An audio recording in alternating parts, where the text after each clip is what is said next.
Sziasztok! Megnézzük, hogy mit nem mond el ez a személy, akire gondoltok. Ahogyan én szoktam ezt nézni, 3 különböző paklikártyából nézzük, 3x3 lapot kérek, 2 taró és egy szöveges, ki nem mondott szerelmes érzések kártyájából. A szöveges kártya általában arról beszél, hogy mit mondanak, úgyhogy hozzá is kezdünk. Megnézzük, hogy mi az, amit nem mond el ez a személy, vagy azért, mert nem akar, mert hallgat, vagy azért, mert ő maga se tudja, hogy tulajdonképpen mi történik, hiszen amit most mi nézünk, azok energiák, és én azt nézem, úgyhogy mi az, amit nem mond el ez a személy. 3 kérek, tehát mi az, amit nem mond el.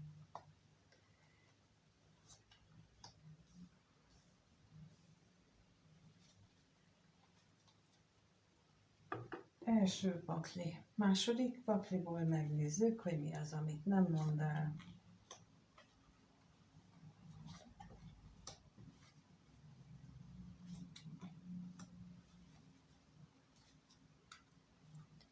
És a harmadik pakliból is kérek.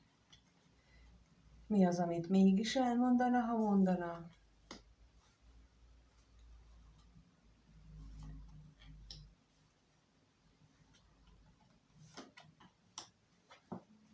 No, hát megvannak a kártyák, az üzenetek, mi az, amit nem mond el. Úgyhogy lássuk, az elsőből kijött a Kejhe királynője, a nap és a főpap. A másodikból a érmék 7-es, a halál és a nap. Azt látjátok ugye, hogy 6 kártyából 4 nagy arkánom. Szóval ő most egy olyan időszakon megy keresztül, amit tulajdonképpen meg van írva a számára, mondhatjuk így is, mert egyáltalán nem ő irányítja, hanem a sors irányítja az ő jelenlegi életét.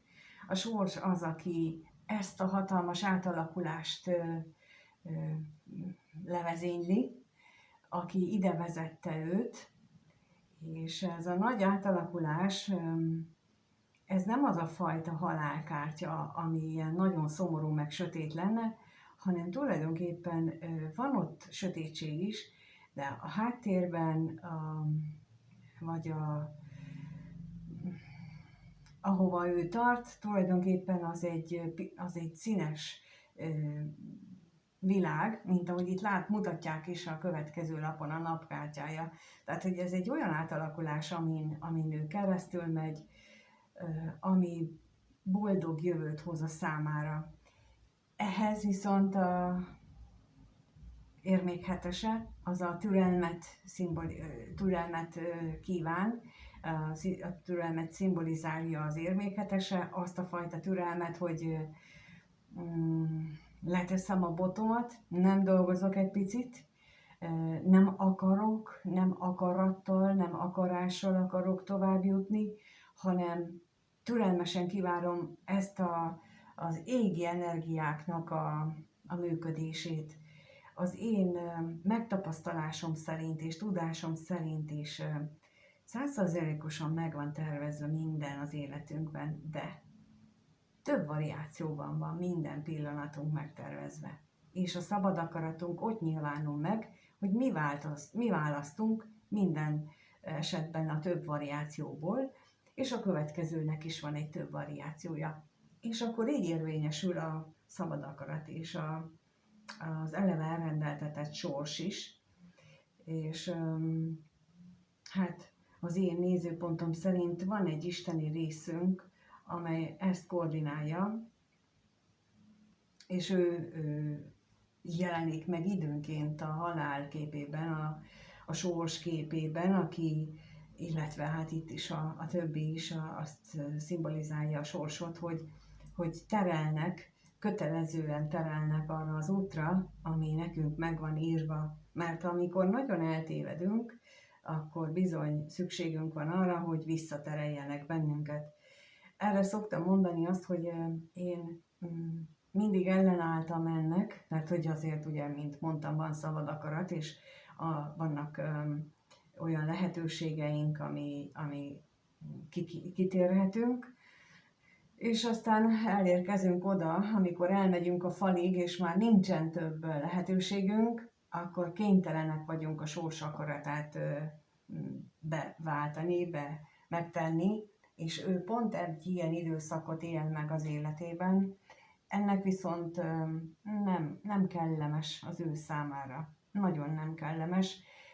Itt látszik, hogy olyan, mintha égne a feje. Tehát, hogy így ez nekem azt szimbolizálja, hogy ő kénytelen most az összes olyan gondolatát, az összes olyan ragaszkodást, amit elméből hozott meg, azt ő most kénytelen elengedni, kénytelen a háttérbe hagyni, és egy egészen új nézőpontot meglátni.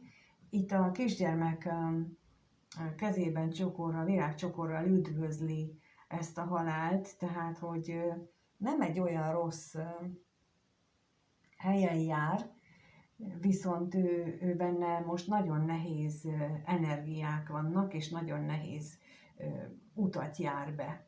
Aminek a végén ott van, itt a kisgyermek már a lovon ül, tehát hogy, és csodás fényesség várja, tehát ahova ő tart, az egy szép állapot, de amin most keresztül megy, hát azt az ellenségemnek se kívánom, az biztos, mert ez nagyon fájdalmas. Tulajdonképpen azt vettem észre, hogy az önismerettől azért óckodunk annyira, mert félünk attól, amilyen fájdalommal ez jár. Félünk attól, hogy azért, vagy szembenézzünk magunkkal, mert nem akarjuk elismerni azt, hogy itt, meg ott, meg amott az életünk során mi, hát mondjuk így, hogy nem úgy viselkedtünk, nem úgy tettünk, ahogyan azt mi valójában szántuk, legalábbis a másik nem úgy értette, és ezt elismerni, ez bizony fájdalommal jár. Ez az önismereti út, és ez az, amit mondtam, hogy én is nagyon-nagyon sokáig kikerültem, hiszen a szabad akaratunk révén lehetőség van rá, de amikor elérkezik ez a pillanat, hogy átveszi a sors, 4 nagy arkánommal átveszi a sors az irányítást, na onnantól kezdve nincs kiút. Onnantól kezdve nem lehet kibújni, nem lehet azt mondani, hogy én mást akarok, én nem ezt akartam. Akkor már olyan események vesznek körül, amikor csak kapkodjuk a fejünket, és én például akkor azt mondtam, hogy ezt mivel érdemeltem ki, aztán később rájöttem, hogy mivel, de ezt el lehet kerülni, hogy ne legyen ilyen fájdalmas, és ez mindenkinek magának a döntése, hogy mikor ér oda, hogy önként beleáll, vagy megvárja ezt az állapotot, és ugye ezelőtt, vagy ez környékén szokott lenni még a torony állapot, itt nála már valószínűleg korábban megtörtént, de ő abból sem akart tanulni, és azért kellett így beavatkozni a sorsnak. Földi szinten, mert hogy ez így ilyen nagyon energetikai szintről van itt szó, itt földi szinten van az életében egy személy, aki a Kejhek királynőjét jelenti számára, aki mindent megtestesít, amit a földi boldogságról, illetve általában véve a boldogságról el tud képzelni, mindazt a szépet és jót, érzelmet és gondolatot és mindent, ami számára tényleg szépet jelent. Ráadásul ez a Kejhek királynőjével, ez a szép élet, ő úgy gondolja, hogy ez akár égben köttetett dolog is, de mindenképpen szeretné ezt a Földön is megvalósítani. Tehát a Földön is szeretné itt az elköteleződést megélni vele, mert hogy annyira szépnek látja itt ezt a hölgyet, ezt a Kejhek királynőjét, ezt az érzelmes királynőt, hogy ő meg szeretné vele élni a mindennapokban is ezt a boldogságot. Egyébként más esetekben azt is jelentheti, hogy tulajdonképpen nem csak az érzelmi meg a gondolati dolgáit cseréli le, azt változtatja meg, hanem hitrendszerében is, hitvilágában is nagy változáson megy keresztül. És ez például azt is mutatja, amikor a hitvilágunkon keresztül megyünk. Az én esetemben mondom el ezt, hogy én egészen, amíg ebbe bele nem csöppentem, kényszerűségből, ugyanilyen módon, meg voltam róla győződve, hogy a kártyázás és minden más az azért nekem tilos és bűnös dolog, meg az asztrológia is, meg minden más, mert hogy azt nem lehet, mert ebben neveltek, és utána meg kellett értenem azt, hogy nagyon sok minden jó dolgot tanítottak nekem az én gyerekkoromban, amikor templomba jártam, és azok a egyházi emberek, akikkel én találkoztam, ők nagyon hálás vagyok nekik, nagyon sokat kaptam, viszont ők egy csövön keresztül látják ezt az egészet, és sokkal nagyobb a teremtőnek a világa, mint amit az egyház nekem megengedett, és én ezt a fajta nagy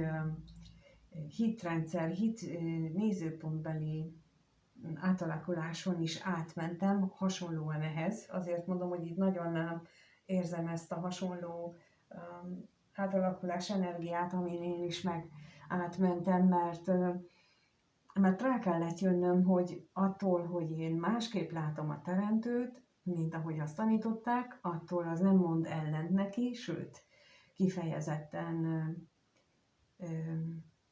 kifejezetten úgy gondolom, hogy azzal, hogy nem ítélkezem a felett, hogy ki a jó és ki a rossz, és hogy például a kártya az ördög műve, tehát így kártyázni, az nem, viszont azt tudni kell, hogy tényleg mi az, amit a sötét oldal generál bennünk, és mi az, amit az égiekhez való közeledés, és ha ezt így magunkba helyre rakjuk, akkor onnantól kezdve ez a hitvilágbeli nézőpontváltás is meg tud történni, és akkor onnantól kezdve én azt gondolom, hogy sokkal nyugodtabb, békésebb életet tud az ember élni, mint előtte, hogy jaj, nehogy olyat csináljak, meg jaj, titokba kell néznem a kártyát, mert nehogy valaki megtudja. Tehát, hogy így amikor már valamit titokba kell csinálni, akkor ott már valami bibi van. Amikor nem lehet felvállalni, akkor ott már valami bibi van, ott már nem, ott az biztos, hogy nem az út, amin a boldogság vár ránk. Hát ő viszont most éppen egy ilyen helyzetben van, amikor az égi energiák kényszerítőleg hatnak rá, és kényszerítik erre az átalakulásra, úgyhogy ahogy neki itt van a türelem lapja, ezért nektek is azt mondom, hogy nektek is türelem, hogyha nem értitek, hogy mi történik vele. Ilyen esetben nagyon gyakori az, hogy a környezeten nem érti a másikat, nem tudja megérteni, hogy mit csinál, miért azt csinálja, mi lett ezzel az emberrel, amikor megtörténik. Hát sajnos ez így ezen jár, úgyhogy ezt nem tudja kikerülni, nem tud ezen változtatni, ő sem, meg senki más sem. De hát így ez van. No, akkor megnézzük most ezeket a lapokat, hogy egyébként ő miről beszélne. Most akkor azok következnek. Az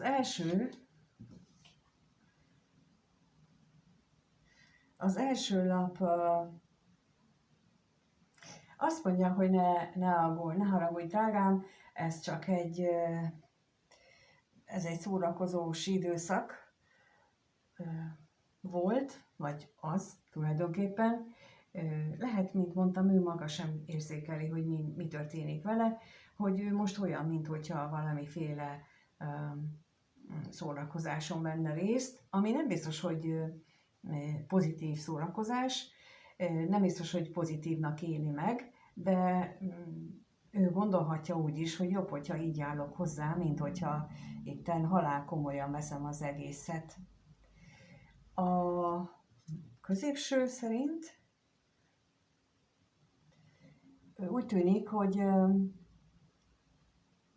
még mindig ragaszkodik ehhez a karmikus kapcsolatához, ehhez a karmikus kötelékéhez, amiben ő éppen van.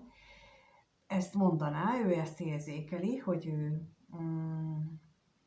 próbál úgy kimenekülni ebből a nagy átalakulásból, hogy hátraarcot fordult.